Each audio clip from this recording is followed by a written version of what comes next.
Selamat sejahtera saya ucapkan kepada Cikgu Nur Kamelia. Hari ini kami akan bentangkan aktiviti 6.13, mikroskop majmuk dan teleskop. Saya Daniela. Saya Michelle. Saya Emily. Isi kandungan. Pertama, jenis dan fungsi. Jenis dan fungsi kanta yang digunakan dalam mikroskop majmuk dan teleskop. Yang kedua, imej besar. Kriteria pemilihan kanta objek dan kanta mata mikroskop majmuk yang dapat menghasilkan imej yang paling besar. Ketiga, imej jelas dan terang. Kriteria pemilihan kanta objek dan kanta mata teleskop yang dapat menghasilkan imej yang paling jelas dan terang. Keempat, pembentukan imej.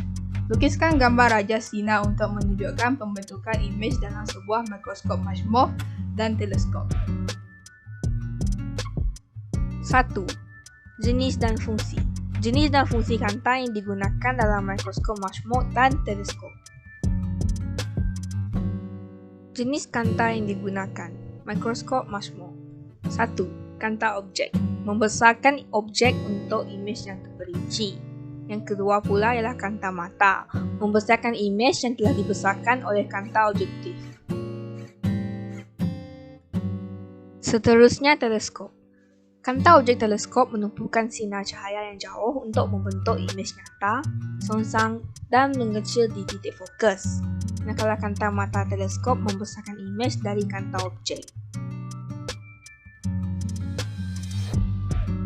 Imej besar. Kriteria pemilihan kanta objek dan kanta mata mikroskop majmuk yang dapat menghasilkan imej yang paling besar. Kriteria pemilihan kanta objek dan kanta mata majmuk yang dapat menghasilkan imej yang paling besar. Besar. Semakin besar jarak fokus, semakin besar imej yang dihasilkan. 3. Imej jelas dan terang. Kriteria pemilihan kanta objek dan kanta mata teleskop yang dapat menghasilkan imej yang paling jelas dan terang. Kriteria pemilihan kanta objek dan kanta mata teleskop yang dapat menghasilkan imej yang paling jelas dan terang adalah berdiameter besar. Ini adalah kerana semakin besar diameter kanta, semakin banyak cahaya memasuki diameter kanta. Yang keempat, pembentukan imej. Lukiskan gambar rajah sinar untuk menunjukkan pembentukan imej dalam sebuah mikroskop majmuk dan teleskop. Ini adalah gambar rajah sinar yang menunjukkan pembentukan imej dalam sebuah teleskop.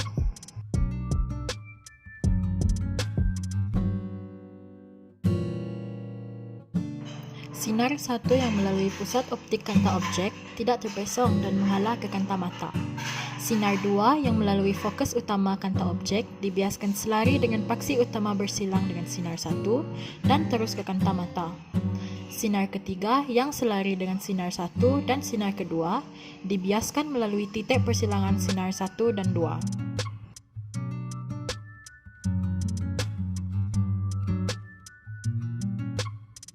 Ini ialah gambar rajah yang menunjukkan pembentukan imej dalam sebuah mikroskop majmuk.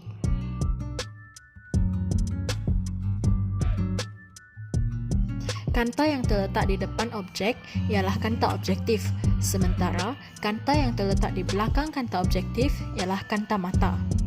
Panjang fokus kanta mata yang digunakan dalam mikroskop adalah lebih panjang daripada panjang fokus kanta objektif. Objek yang hendak dikaji diletakkan di depan kanta objektif di antara FO dan 2FO. Imej I1 bertindak sebagai objek kepada kanta mata.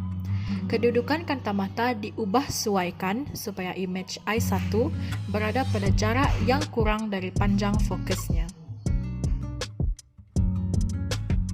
Itu sahaja daripada kumpulan kami. Song Teo. Sekian, terima kasih.